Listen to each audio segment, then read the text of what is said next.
Hello guys, I'm Omkar from the League of Football Fans, and today I have with me Mr. Carl Squadrat. Carlos Squadrat is an ex-Bengaluru FC coach who has won it in his first year. In his debut year, he has won the ISL with Bengaluru FC, and he has won the Shield as well as the ISL trophy. He has worked as an assistant coach for Saudi Arabia national team and El Salvador national team, and has also worked in Galatasaray as a physical coach. Say hello, Carlos. Hello, hi, Omkar. Nice to be here.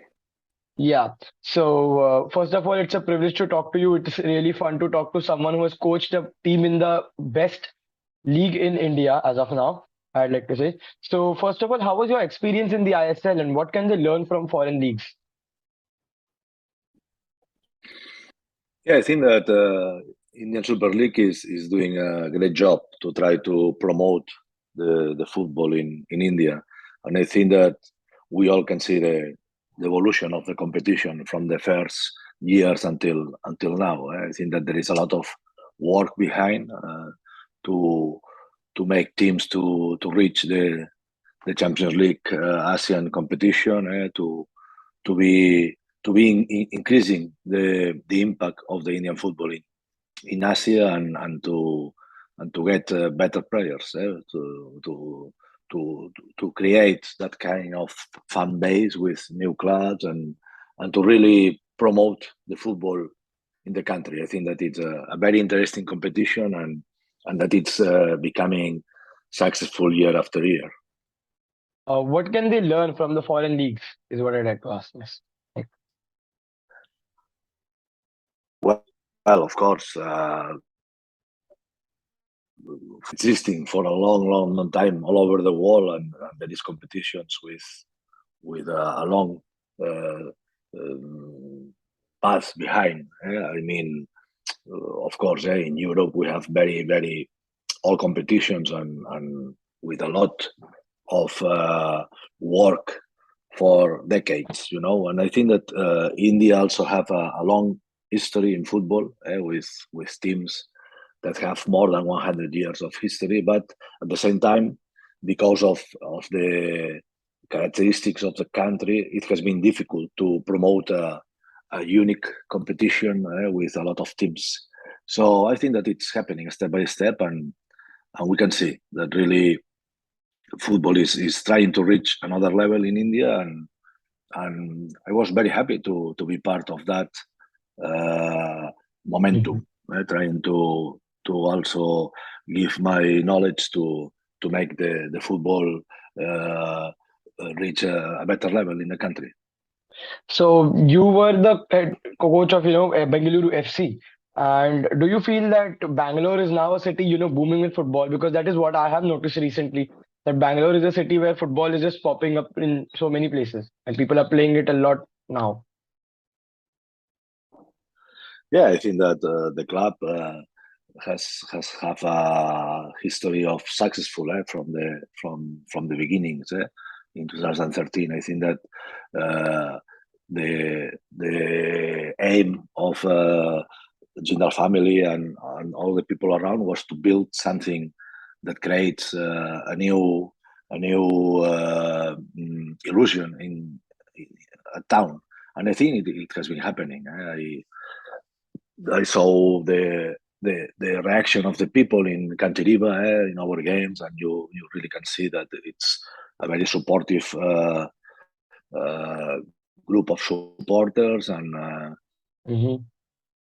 the stadium was always with 25,000 people in the stands, and also you can see that the club is getting young talents, giving the opportunity to play for the first team. So it means that you are creating something for Yeah. the state and for the city.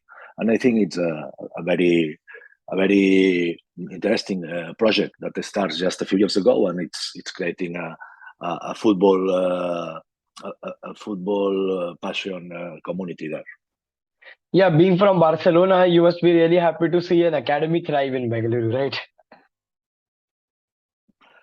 Yeah, of course. You know that I was in La Masia as a player and later as a coach, so I really understand that kind of job. And during my time, we always tried to be competitive, to fight for the titles, to fight to reach the playoffs and to be in the finals, but also at the same time to give opportunity to the new young talents. And I have to say that I'm very proud that I gave the opportunity to more than 12 young talents from the B team, and also Yeah. some of them have reached the national team, like Suresh or like Roshan. So it's nice that what we started a few years ago, now we can see some of these players being part of the first 11 or even with the national team. It's really something that you can see that there is a lot of work behind of that.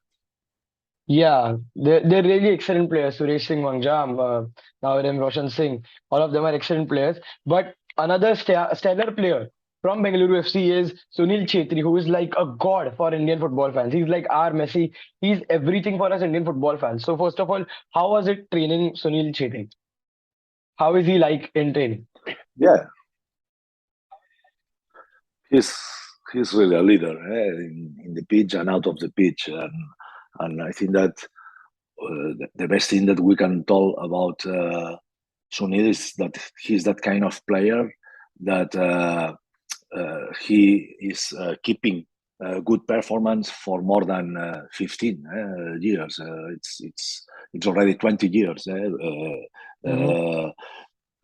delivering for the teams and for the national team. So it means that you only can do that if you really are very professional and you have that way to live according what your profession demands from you, and is what is happening. And he's also a very good example for the new Future generation. generation. Yeah. He's supporting always the young talents. He's supporting the technical staffs that he has around. He's always thinking for the best of the team and for the best of the national team, and that's very important in any project. Oh, the next question is probably the main reason why I'm taking this interview with you, which is to ask you that a UEFA Pro coaching license.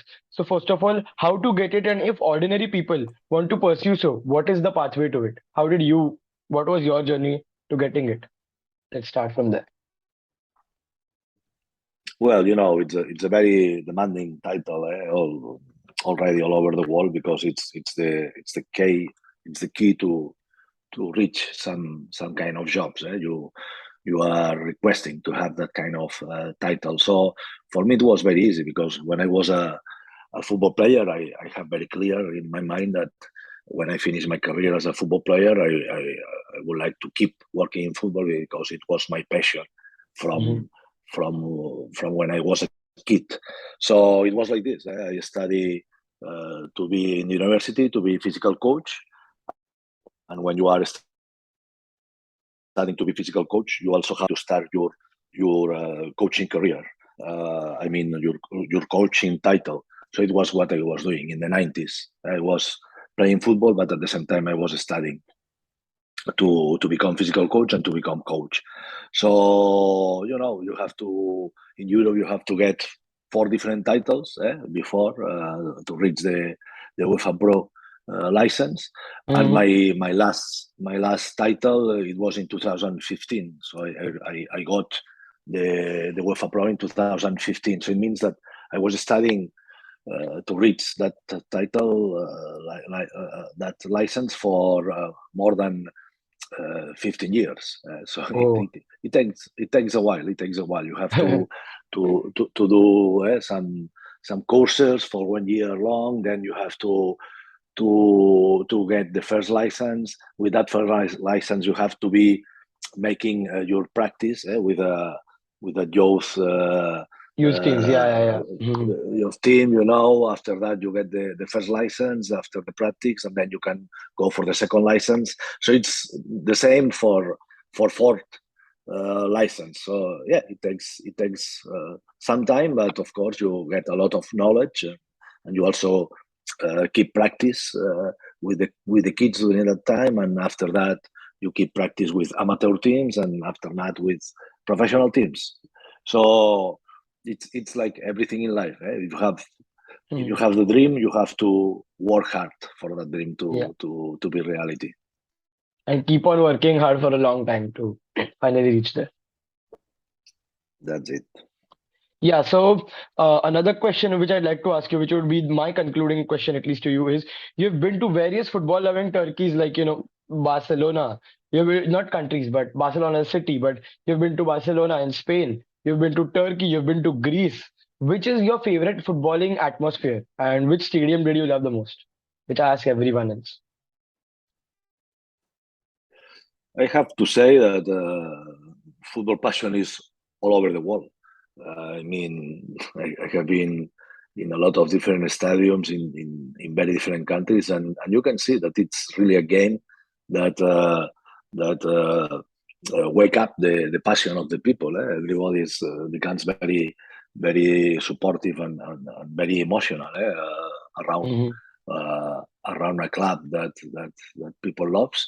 So honestly, I don't see a lot of difference with a big game between Galatasaray or Fenerbahce. That it's a crazy game in Turkey, and I have been lucky to be part of that kind of game. And Yeah, Clásico Barcelona Madrid in Spain. I have been so many times in that kind of matches, and it's a crazy atmosphere. But mhm. honestly, in India, you reach the same levels of atmosphere. I remember some games in Cantiriba that it was really great atmosphere. Even in Kerala, you know that Yeah, Manjapada are Manjapada, also yeah. Mhm. very loyal supporters, and we have been winning in that stadium. But people even was supporting Kerala Blasters, going down in the score, and in I remember very uh, with a very impact in the game, the semi-final second leg in Calcutta, that the crowd helps a lot ATK to Yeah, yeah. go to the final in that Mohan Bagan, right? semi-final that we were the game, and Mohun Bagan they reached the final. I think that because the 60,000 people in the stands also were really um, pushing the team behind, So sometimes it happens that in India you can live wonderful atmospheres, really Mhm. very close to the atmospheres that you can live in another top football countries. Yeah, hopefully that atmosphere is spreads all India wide, because I can really see that happening. But hopefully it will take time, but I guess with time it will happen soon. So yeah. Yeah, it's about to be consistent in that kind of league for a long time. Bringing good players, bringing good coaches, and improving the level of the game. I think that it's happening, and I am very optimistic about that. It will be keep growing up in the next decades for the Indian football. Mhm. So it was really lovely to talk to you, sir, and I learned a lot in this really short interview. In all those questions, you really gave good answers, which are really useful for the future generations and for football fans just listening for fun. So thank you. Nice to talk to It you. was my pleasure. Best wishes Yeah. for all of you. Yeah. Thank Thank you. you. Bye bye. Bye.